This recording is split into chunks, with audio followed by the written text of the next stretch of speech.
welcome to Speak a Dogcast. My name is David Farb, Animal Behavior Specialist, and I am broadcasting from WOUF Woof Studios in beautiful Palm City, Florida. Thank you so much for joining me here today. If you haven't clicked that subscribe or follow button, do so right now. New episodes come out every Wednesday, and you're going to want to check them out. Now, you can also follow me on Instagram at Speak a Dogcast, and our YouTube channel will be launching soon. Now, today on the show, Leashes and Collars. We got to talk about them. It's definitely some of the most important training tools when it comes to working with your dog. What kinds maybe you should be using, shouldn't be using. I'll give you my thoughts, and we'll go into more detail on those. Then comes animals as mascots. It's a topic that's kind of resurfacing lately. People are talking a lot about it. Should animals not be mascots with, colleges and universities and pro teams? And we'll talk more about that. Then comes the first pets and the listener Q&A. If you guys have questions for the listener Q&A, keep sending them my way. You can email me questions at speakadogcast.com or just message me on social media. Now, before we get going with today's show, got to give you that trivia question. Today's trivia question is going to be, the first dogs registered to the AKC were a part of what group? Yes, which group in the AKC were the very first dogs registered to? I will give you the answer to that question somewhere in today's podcast, so be sure you stick around, sit, stay, and enjoy the show.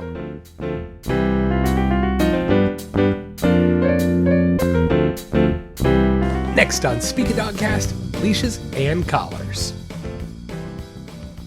We're not talking about anything kinky today, guys. Get your minds out of the gutter. We're keeping it above the line today. No, we're talking about leashes and collars, of course, with your dogs, with your pets.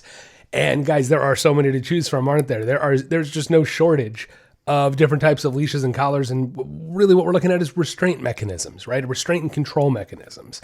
There's every collar you can think of, every kind of harness you can think of, gentle leaders, right?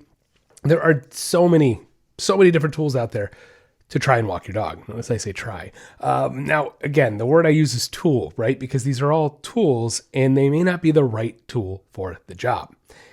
It also takes some understanding of what a tool is in order to use it properly, doesn't it? I mean, look, I could give the example of something as simple as a hammer.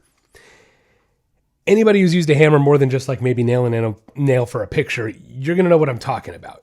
Believe it or not, guys, and I know this sounds a little crazy if you don't know, hammering actually takes a little bit of skill and understanding what you're doing with it. It's not ridiculously complicated, but it's understanding leverage, how to hold the hammer and how to hit it, how far back to go. And if you ever see somebody to hit a nail and it goes sideways and they can't, it's because they don't really know how to use a hammer properly. If you have to hammer in hundreds and hundreds of nails, guys, and you don't know how to do it correctly, you're going to be hurting by the end, you're going to be blistering by the end, and you're going to be sore. And if you do it correctly, on the other hand, if you have the knowledge and understanding of how to use the tool, what the tool is actually designed to do, you get a better result. So I could take that same understanding of tools and go over to dog training and something as simple as a collar or a leash. Without understanding what the purpose of that collar, what the purpose of that leash is, how are you going to get the best result using it? It seems kind of simple, but think about it, right? If you don't know what you're doing, if you don't know, how can you use it properly? The answer is you can't. Okay, so it's important that you understand whatever tool you're going to end up choosing to walk your dog, you need to know why you're using that tool. Well, because, David, it's got a fun label on the packaging that says no pull harness. It's going to make my dog not pull me anymore. Let me know how that goes.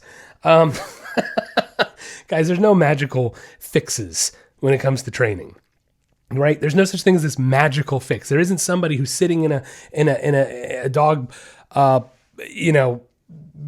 collar company and harness company, and they're sitting there going, I'm going to change the world by this no pull harness. Look at that. Guys, if it really was a magical fix, don't you think everything else would be obsolete then? If it's so magical, why are there 7 other harnesses claiming the same damn thing? I mean, put a head on your shoulders and think about this. Okay. So, all right, we're going to talk about harnesses some more, and we're going to talk about all of these tools individually more. And the cool thing is we're starting to video our episodes, and the YouTube channel is getting up there, and there's going to be all of it. So today we got some visuals to work with too. So we're going to start with my favorite tool. And look, I'll be honest, guys, 100%. 98% of the time, you guys don't need any other tool but what I'm going to show you, this one collar, okay? Now, this is my favorite collar. Might get Riker a little excited here because this is his collar. Of course, he knows the noise. This is what we call a martingale collar. Now, you'll notice a couple things. Number one, his tags can actually go right on there. It's not a problem. His tags can be attached to this martingale collar. It's not going to affect it anyway, because I hear that a lot. People go, well, I want to put the tags on. I want a regular collar. You don't need a regular collar. They can go right on the collar, right there, right where my leash attaches, and it's going to be no problem. Now, martingale collar, guys, you'll notice it's 3/4 cloth and 1/4 chain. And that 1/4 chain actually connects to the 3/4 cloth. So that way, when you restrict and pull on that chain, it's actually going to restrict and constrain the cloth around the dog's neck. Now, always have to give the disclaimer. Guys, when we're using restricting collars, we never, ever, ever want to be pulling and holding. That is not the purpose of these collars. What did we just talk about, right? Having the knowledge and understanding. If you don't understand how this collar is supposed to be utilized, you're going to use it wrong and you're not going to get a good result, right? So I get that pushback where, David, I don't want a restricting collar. I don't want to. You're not going to choke your dog. You're not going to, if you do this correctly, guys. The whole concept of these collars is to go in with a correction and release immediately. So it's a very quick mechanism. We make quick pop corrections as to never pull and hold on our dogs. Okay, multiple reasons for that. We're not going to dive too much into the psychology behind it today. But look, simply put, guys, dogs are very quick. They're very quick in their thinking. They're very black and white in their thinking. So it's very important that I give them quick black and white information. I'm sorry, you might hear, we've got puppies playing in the background here. So you might hear a little bit of grumbling. They're right behind me on the floor. Hi, guys. Anyway, so the idea is we want to be quick with our information, and that's why we want to pop and release. Again, not getting too much into the psychology, but for those of you long-time listeners, I appreciate it. Right, that's going to be consequence or punishment in the releasing it is going to be the negative reinforcement. We'll revisit the psychology behind this collar again soon on an episode too soon. Hey guys, I know we're having fun, but you gotta be a little quiet. They're really cute though. Anyway, martingale collar. Guys, it comes in all different sizes. I use one on my Chihuahua. I use one on Riker here, and he's like a 60-ish pound dog. I used one on my half lab, half Great Dane Penny Lane, who was 90-something pounds, and Fred, who was 100 pounds, right? So this is going to be the best collar that you can use. Martingale collar. I cannot stress it enough, guys. You're going to want to grab one of those. They sell them at all the pet stores. They sell them on Amazon. You can get them anywhere. Now, one other thing I want to note about the martingale collar. Make sure you're getting that 3/4 cloth and 1/4 chain, not an all cloth martingale. The all cloth martingales just aren't quite as fast at releasing or even constricting for that matter. And remember, I want my information to be black and white. Okay. The chain one lets me do that. Okay. All right. So moving on. The next collar that we're going to talk about that gets a lot of slack, and I brought a big one. I did. This is a pretty big one. I wanted it to be able to, visually be able to see it a little more. This is a very thick one. This is made for a very big dog, but this is called a choke collar. I hate that name. Because again, guys, for a constraint collar, a constricting collar, if we use it properly, we never want to pull and hold. We want to pop and release. Okay, so this is what we call a choke collar, a chain collar, correction collar, training collar. I've heard lots of different terms for these. But simply put, the chain feeds in itself. So when we pull that chain, you'll see it gets shorter and constricts, right? That's the concept behind the choke collar. Now look, I don't have a problem with choke collars if it's the correct circumstances. Majority of you will not need this choke collar. If you have a little dog, you do not need a choke collar. Okay, martingale is going to suffice. That's what I really try to do, guys. I don't want to go overboard with my corrections. I want to go just enough, okay? So these choke collars are going to be more reserved for larger dogs, more powerful dogs that have thick necks that, quite frankly, don't work to avoid the martingale collar, okay? And if they don't work to avoid the martingale, we go up to the choker collar. All right, now from there, there's one more step we can go. I don't like to go to this collar if I don't have to, but the reality is, guys, a punishment is only a punishment if an animal works to avoid it. If they don't care to avoid the martingale, if they don't care to avoid the choke collar, that's where we go up to the prong collar, okay? Once again, these get a bad rap. I know, we see the prongs, David. Look, guys, the thing with the prong collar is we have to remember the whole concept of these collars.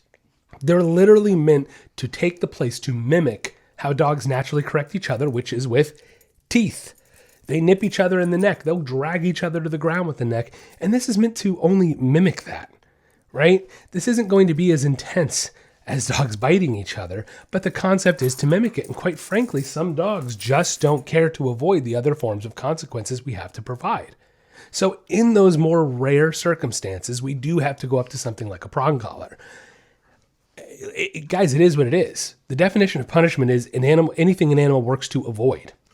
The only way to decrease behavior is through punishment.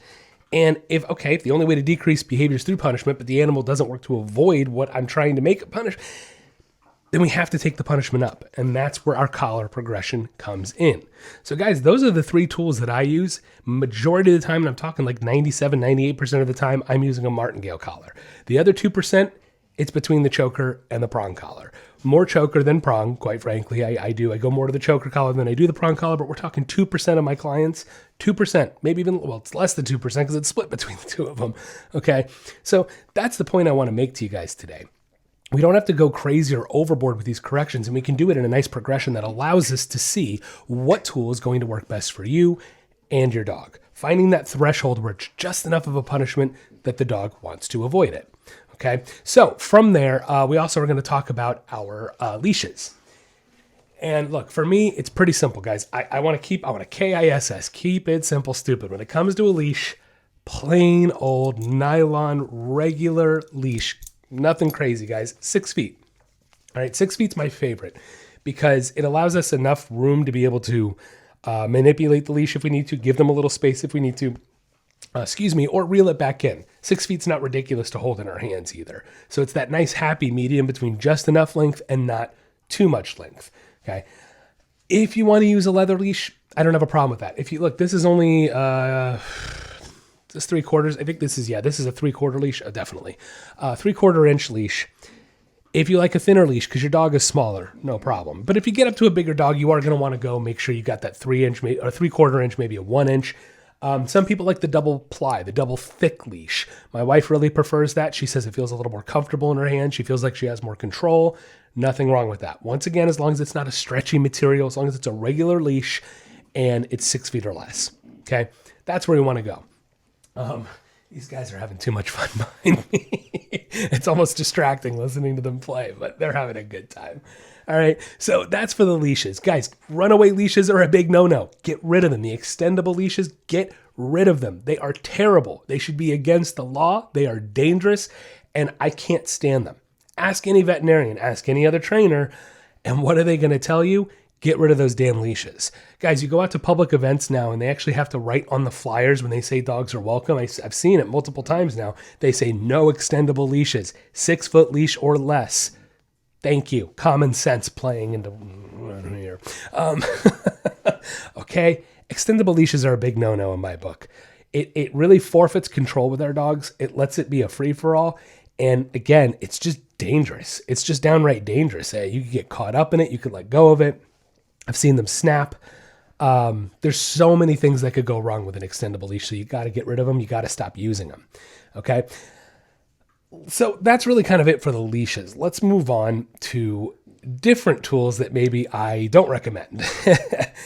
Look, gentle leader, we can start there. The gentle leader, it's one of these things where, again, I've heard people have success with it, but usually the reason they have success with it is because the dog hates it.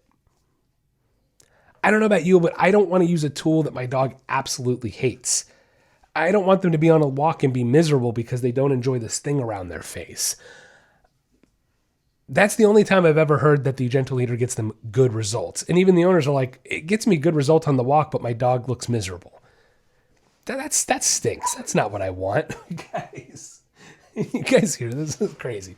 Anyway, so yeah, the gentle leader is just not my halter. They're kind of similar mechanism. I'm not a fan of anything over the face. It's unnatural to a dog. Whereas, look, I actually can't even use that argument, to be fair, because being restrained in any sort of leash, collar, whatever, is actually not natural to a dog, right? We actually have to teach dogs. That's why some dogs have a harder time with it. That's why you might find a dog who can't see other dogs on leash, but is perfectly fine with them off leash, that kind of stuff, because it's fight and flight.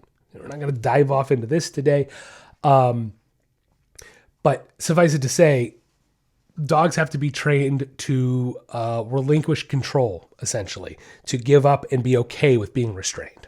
They have to be taught that. And some dogs just roll with it, and that's fine. But majority of them have to be taught to some degree. Even this little cute, adorable puppy I have playing here in the background, first time we put a collar on him, he was like a bouncing horse. I mean, he was just rearing up and going nuts.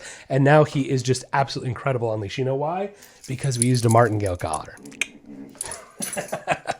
All right. So anyway, getting back to it. Yeah, I don't like anything over the face. I want to be natural about it. I want to go for the neck and make corrections at the neck where dogs naturally make corrections, and it allows me to redirect their focus too.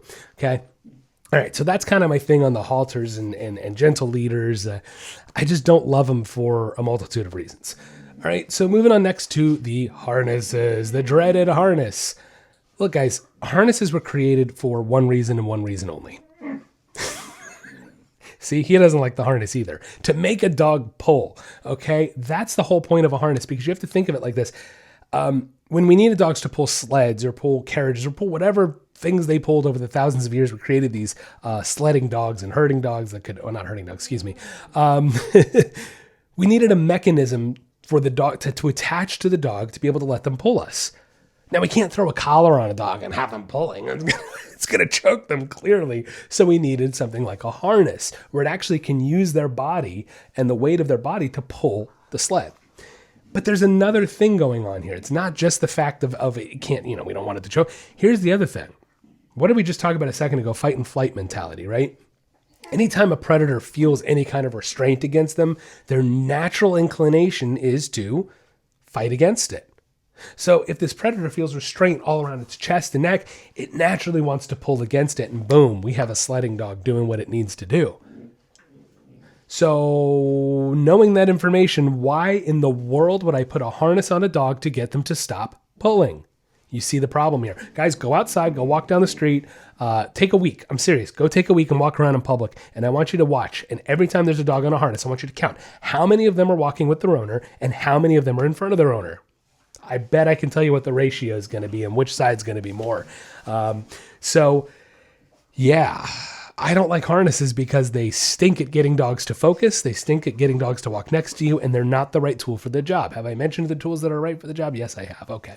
All right. So I don't like the harnesses, guys. They're terrible. They're terrible. They're terrible. They're terrible. The other thing with dog training, and for that matter, animal training in general, training is all about the ability to guide and direct an animal's focus and control their focus, right? And where is a dog's focus? It's not a trick question, guys. It's up here, right? It's in their eyes. It's in their head. It's in their noses. It's all here. So if I'm controlling down here and I'm not controlling anything up here, and I can pull and yank and the dog can still turn any way it wants to, I'm not really controlling their focus, am I? As a matter of fact, I'm forfeiting that control of their focus by allowing them to just keep doing whatever they want. But if I have this wonderful martingale collar on and I make a little correction, it actually, these little pop corrections, it actually redirects their focus. This is one thing I tell my clients I love about this collar. It tells you when you've done it right because your dog will literally magically look up at you. And I joke. I say, there's no such thing as training in magic. This collar is the closest thing to it. It's not magical. It's not always going to be this magical fix. But guys, if you use it right, with consistency, repetition, and the correct technique and understanding of what it is, your dog will literally focus right back up at you if you use this properly. It's everything. It's everything, guys. And that's the same concept as the prong collar. Same concept as the choke collar. They're just a different level of correction, but it's the same concept applied on a different level. Okay? So we've got to keep it simple here with our training. We've got to stop overcomplicating, stop finding all these fancy tools and the harness and the this and the that and the gentle leader. No. Out with the complication, guys. In with the simplicity. So we got one more tool we have to talk about that, look, I guess I see the merit in what people are trying to accomplish by using this tool, but I just can't get on board with it, and that is the shock collar. I see their point in the sense that, okay, David, we've exhausted all these corrections and these options. The dog doesn't want to stop. Look, this is a discussion for a different day. It is, because you're talking about potentially red line type behavior. And that's a different story for a different day, because how we go about fixing that is not always just as well slap a collar on them and it fixes everything. No, guys, you're talking rehabilitation at that point. And sometimes the last thing you want to be doing to a red line dog is sending them more into a red line by providing a very unnatural and harsh correction. Well, David, we start with a low shock. Guys, I don't care. I don't agree with it. I don't like it. It's unnatural. And I want to use tools that allow me to communicate with dogs in the most natural way possible. I have seen cases where shock collars make the dogs 1,000 times worse with just one use. Okay, one shock to that dog. It was already beeline, and you send it into overdrive because of something like that. So shock collars are not my favorite tool from that standpoint. And then from a secondary standpoint, I don't like any tool that I have to have batteries for. I don't like any tool that has to be recharged. I don't like any tool, same thing, clicker training. I don't like any training tool that I have to have in my pocket at all times, because what happens when you don't? You're a human being, guys. You're going to forget. You're going to forget to charge it, forget to replace the batteries, forget to bring it. And when you need that tool and it doesn't work, you're in trouble, buddy. I can tell you one thing, though. This thing isn't going to fail. This is going to be on their neck all the time, and I can even reach in with my hand and grab it to make a correction, even if I don't have a leash on them. Can't do that if I don't have the remote for my shock collar, huh? So those are my biggest gripes with the shock collar right there, guys. But that's kind of my overview of all of them. Really, at the end of the day, guys, the whole point of a collar is to minimize and decrease undesired behaviors that we don't like in our dogs, whether that be pulling, lunging, barking, any of these things, running away from you, very basic behaviors that we are trying to get our dog to avoid. The only way to get an animal to avoid certain behaviors is by providing a punishment. The rules of psychology dictate it. The only way to decrease behavior is through a punishment. The definition of punishment, anything an animal works to avoid. If they don't work to avoid it, you have to take the punishment up. Again, guys, understand what these tools are and how to utilize them properly. I highly recommend you reach out to a professional so you have a better understanding of how to use these tools so you can work with your dog in a cohesive way that's going to gain you better success. Okay. Knowledge is power. Love saying it. Knowledge is power. It's so true.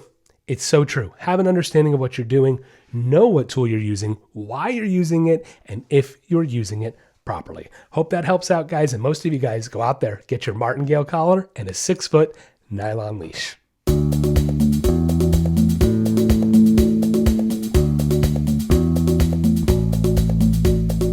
Are you tired of your dog barking all the time?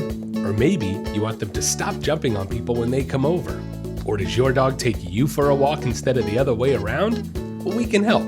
At the Nature of Training and Speak a Dogcast, we are committed to improving the relationships and lives people have with their pets. No matter what behavioral issue you are experiencing, from an unruly puppy to more severe issues, we can help. Our virtual training programs are catered to you and your pet and create a training plan that gets results. For more information, you can check out our website at www.thenatureoftraining.com or find us on Facebook or Instagram at Speak a Dogcast. With the ability to connect, teach, and train with pet owners around the world, together we can make a better home for our furry friends. The Nature of Training and Speak a Dogcast, helping you achieve success with your pet.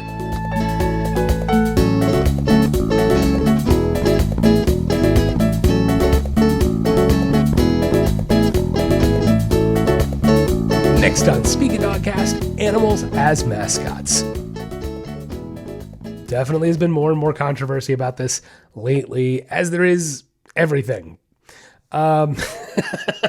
Because everybody's got an opinion now, and everybody's opinion has to be heard, and we all need to have participation trophies. And okay, so here's the thing, guys. I'll just be very honest. I am not anti having mascots, animals as mascots. And so, some people go, what's wrong with calling yourself the Bears? Well, there's nothing wrong with calling yourself the Bears, but people see something wrong with it if they have a bear on property, on campus, right? Like where's the line? And here's the thing. It really comes down to animals in captivity when you think about it. And so are they really going after animals as mascots, or are they going after animals in general, including your dogs and cats, in captivity? And so there's really the argument, guys, is it really about the animal as a mascot, or is it about animals in captivity? And that's the real problem some people have. Some people. Are those people right or wrong? I'll tell you right now, they're 100% incorrect and wrong. Guys, you're an animal lover most likely if you're listening to this, and it doesn't take a rocket scientist to figure it out. Human beings suck, and we are destroying this planet. And in destroying this planet, we are killing off animals everywhere. And the only way for a species to survive is through, education, captivity, reintroduction programs, breeding programs, all of which require, we already said it, captivity. In order to save these animals, we have to have them live in captivity. It does not take a genius to figure this out. If we released all of these animals back into the wild, first of all, a lot of these animals have never lived in the wild and they won't survive in the wild. That's number one.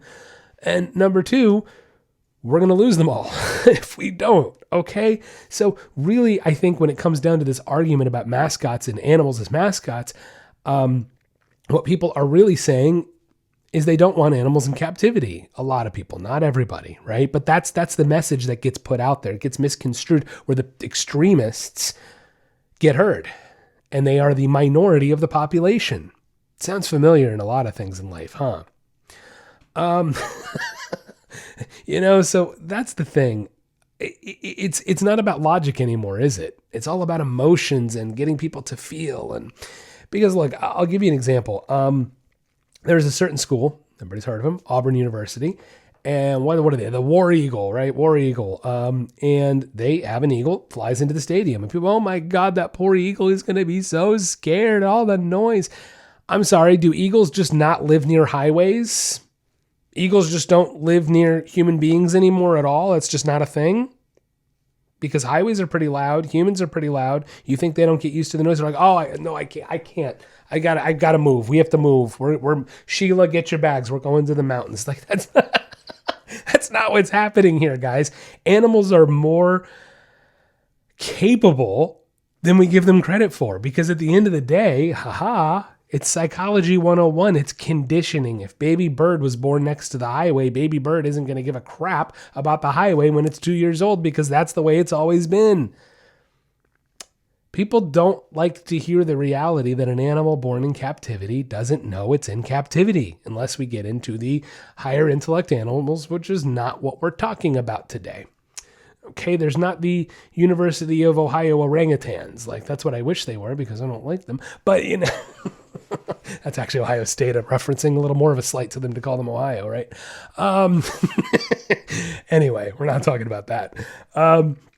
Getting back to it, though, guys, there's nothing wrong with having a bird fly into a stadium if you condition it correctly and get them used to it. You know why the bird does fly in the stadium successfully without a problem? Because it doesn't care about what's going on around. It's going, there is food on that glove. There is a mouse that is so yummy, and I'm going to go get it because that's what instinct tells me to do. They condition the bird enough to not care about anything else. And to me, that's incredible. To me, that shows how capable and adaptable animals are that we don't give them credit for. So is it wrong to have animals in captivity? No. Is it wrong to have animals as mascots? No. The asterisk on this is it has to be done properly and correctly. And come on, guys, it doesn't, like, again, I know there's people out there who don't, but that's the point. The more education we do, the more we put it out there, the more people understand what animals in captivity require, what they need to make them happy, healthy, and thriving.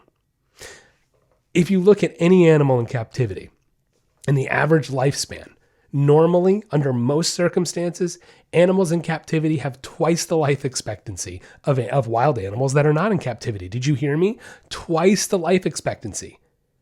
So if all the critics out there are going, oh my God, it stresses them out so much and they're so miserable, wouldn't you think that stress would have an effect on their life expectancy if it was that extreme? Wouldn't you think they wouldn't live twice as long because they're being fed properly, medical care, everything they need? Now, everything they need. So there's the right and wrong part. Here's the right and wrong of animals in captivity. Here's the thing, guys. Animals, every animal on this planet, every single one of us, you, me, dog, cat, bird, whatever, we all need a job. That job is what provides us instinctual fulfillment, personal fulfillment, whatever you want to call it. Every animal on this planet needs a job to do because that's how we're all hardwired.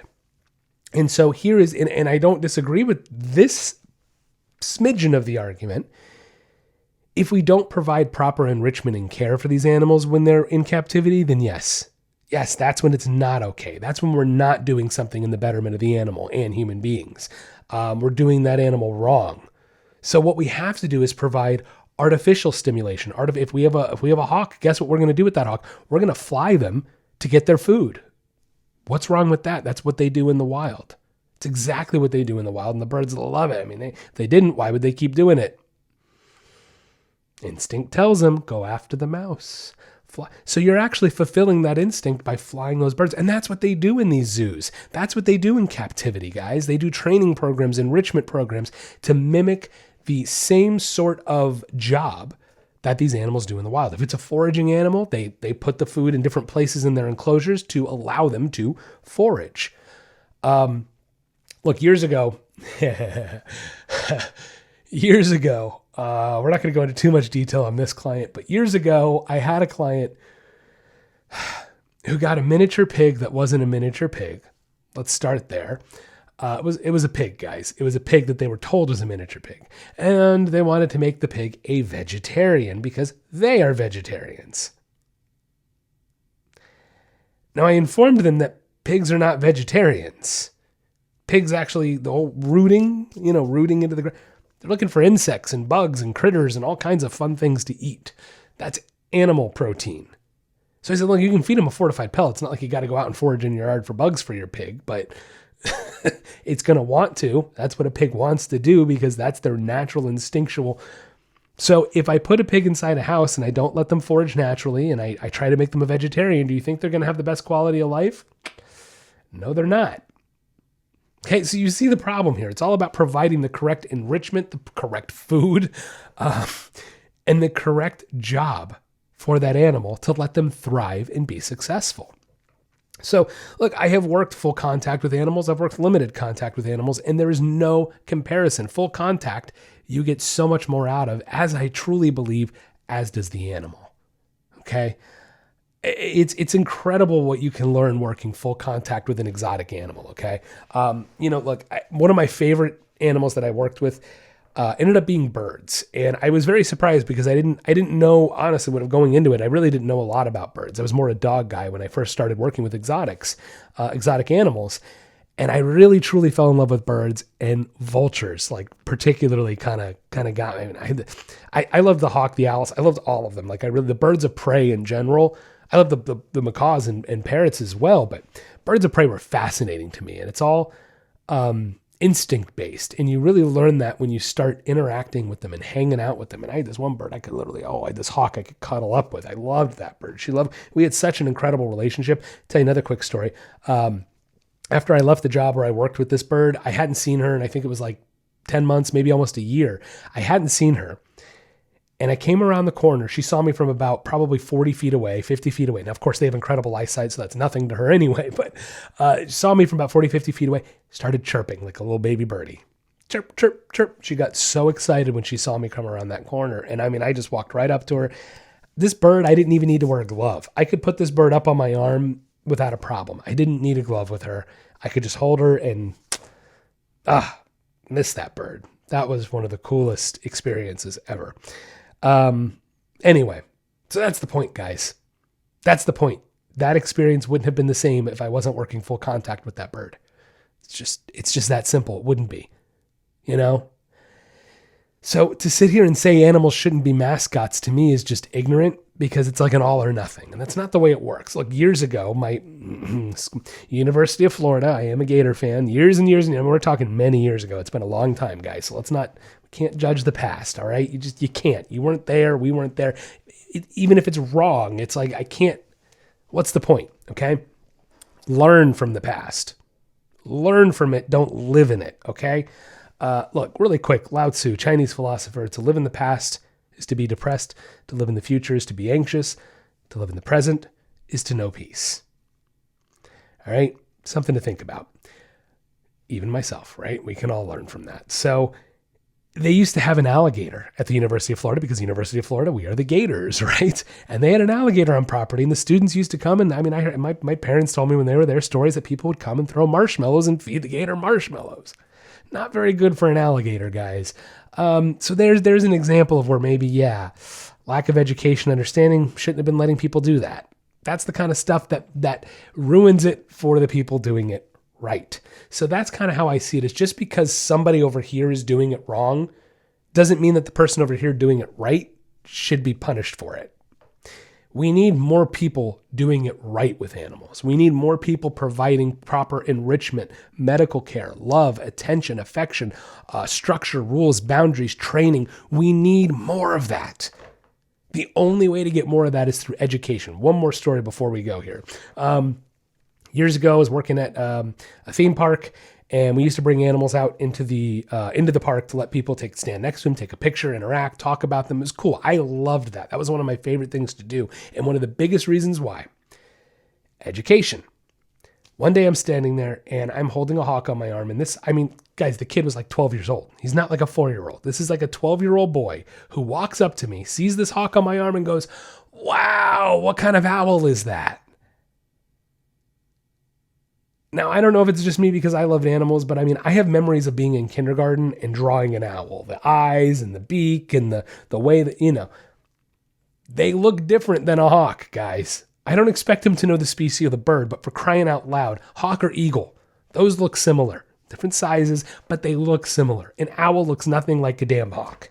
And this kid called it an owl, and I go, we're failing our kids. We are failing. And this was 10 years ago. We're failing our society when a 12-year-old child doesn't know what an eagle, hawk, owl even looks like. This is why it's important that we do have animals as mascots, that we interact with these animals, that we show the public safe, healthy interactions and training is what we need to do to learn, to educate. I think it's a shame that we're getting further and further away from nature because it's happening everywhere. Skyscrapers, apartments going up. That's not for me, guys. I want to be around nature. I want to be surrounded by fresh air, by animals. And I think something as simple as a college mascot, you might be surprised. That interaction, when they bring War Eagle and that bird flies down in the stadium, that's one of my earliest memories at Universal when I was a kid. Bird flying down, landing on, and it influenced me. It had an impact on me. And without seeing that, without experiencing that, I don't know that I would be doing what I do. So it's something to think about. We need more animal interactions. We need more people understanding what these wonderful creatures are. So college mascots to me are a great way to do that. And there's nothing wrong with it if it's done correctly. Always a right and a wrong way to do everything in life, guys. There's always a right and a wrong way. Find yourself on the right way. The answer to today's trivia question, the first dogs registered to the AKC were a part of what group? It's the sporting group. Yes, the first dogs recognized at the AKC were the Pointer, the Chesapeake Bay Retriever, the Clumber Spaniel, Cocker Spaniel, Sussex Spaniel, Irish Water Spaniel, the Irish Setter, the English Setter, and the Gordon Setter.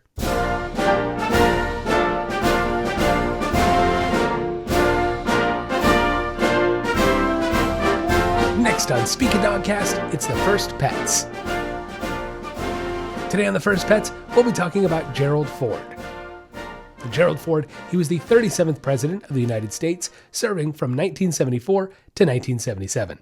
He became president after Richard Nixon resigned due to the Watergate scandal. Now, Ford originally became vice president after Spiro Agnew resigned as VP in 1973. Now, he's the only president to have been appointed as both president and vice president.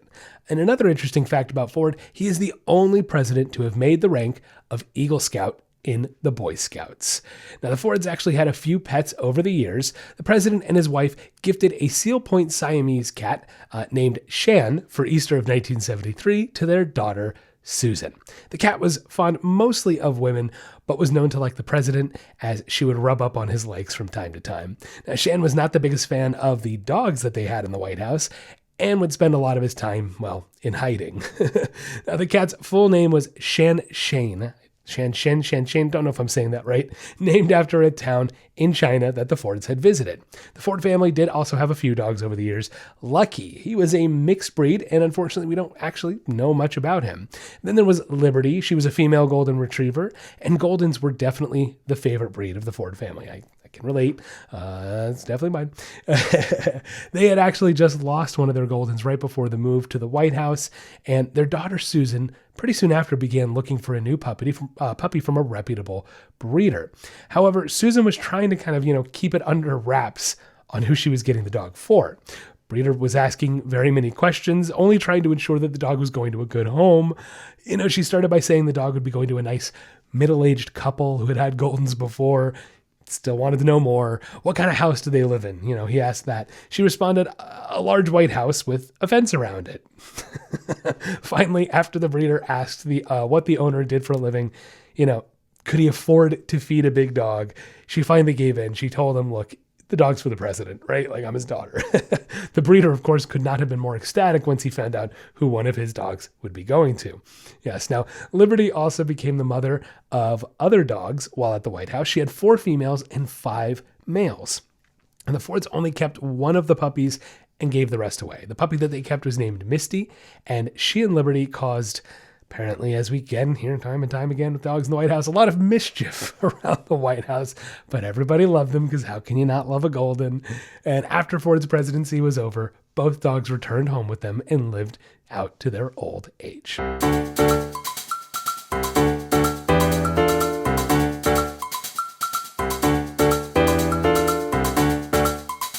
Next on Speaking Dogcast, it's the listener Q&A. First question today comes from Pam from St. Augustine, Florida. Pam asks, my dog likes to eat poop. Well, that's not a question. He started doing this a few months ago. My vet says there's nothing wrong with him, no nutritional deficiencies or anything. It's really gross. He'll even turn right around after he's done pooping and he will eat it. How can I get him to stop? Oh, good question, Pam, because you're not the only one out there. This is more common of a problem than you think it is. Thank goodness it's not too common of a problem, but it's more common than you might think. Look, first thing I'd say, I don't know how well you know your vet or trust your vet, but first thing I'd say is maybe get a second opinion, maybe even a third opinion. Let's see what a few different veterinarians have to say, because to me, I want to eliminate any biological issues first, because that's just it. If there is a biological, nutritional, whatever kind of issue going on there, then trying to tackle it from a behavioral perspective is not going to necessarily work so well, right? So we definitely want to try to eliminate all those medical variables first. If you feel like you have eliminated all the medical variables, look, no short way to say it. You've got to stop him from doing it and reward when he stops doing it. Okay, so you need to watch him when he poops. Sorry, you cannot let him outside, not attended. And for that matter, I would be leashing him up. And that way, the second he goes to turn around and eat his poop, you're redirecting him with a leash. Maybe even use that kissing noise that I've talked about, kissing noise exercise on here, redirecting that focus to you, and then feeding him once he leaves the poop alone and looks up at you.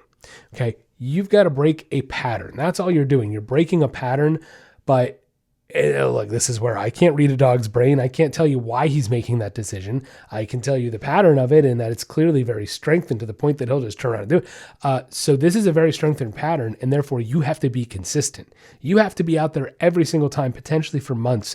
You heard me, potentially for months to break this habit. It depends. It really depends on how ingrained this is. So yeah, you have to leash him up. You have to control when he goes so he can't eat other poop. You got to keep an eye on him. Look, if you take him to the dog park, this is going to be tough. You almost can't for a while. It may not be what you want to hear, but it's going to be a problem if he can still get away with eating poop at the dog park, because then he's still practicing the behavior. The whole point is we need to get him to stop eating the poop. And if I can control that variable, reinforce that variable, then all of a sudden he's going to go, well, I don't really want to eat my poop. I'm going to get the treat over here. Okay, it's going to potentially take a little while to break this habit. He's getting something out of eating that poop. I don't know why. I can't tell you. That's what his brain is telling him to do. So we have to break that habit, leash him up, redirect away when he looks at you and gives up on the poop, reinforce it with a treat. Okay, start there and see how that goes. Next question. This comes from Patricia from Boston, Massachusetts. Patricia says, my dog loves to go for walks, so much so that he grabs the leash while we're walking and walks himself. One of my friends said I really shouldn't let him do that, and that he's trying to control the walk. I thought it was just really cute. What do you think? If you've listened to my show before, Patricia, you might already know what I think here, and you're maybe looking for confirmation one way or the other. I'm going to agree with your friend. Okay, it's definitely not a good thing that your dog is walking. It is a controlling behavior. And then to me, it also becomes an obsessive behavior, right? Like, let's just take the control part of it away. I don't like any obsessive behavior with any animal. I don't. As I talked about before, anything obsessive is not a good thing. Look at a human being. I know out there and kind of a weird example, but if you were to obsessively drink water, you can actually overhydrate and kill yourself accidentally. Yeah, like legit. Milk, right? Those stupid milk challenges where people are supposed to chug milk. No, don't do it. Dumb. You can hurt yourself. Okay. Too much of anything. Too much sugar, right? Too much fat. Too much And let's go to the other extreme. Not enough fattening foods. If you're not eating enough of that, that's not healthy either. It's all about balance, right? So kind of going out of the frame here. But my point is, I don't like obsessive behaviors. And if your dog is obsessively walking himself, just that fact alone makes it not a desirable behavior, right? So no, it's not okay. Now, I don't want you like yanking the leash out of his mouth or anything like that. I don't want you to hurt his teeth or anything crazy.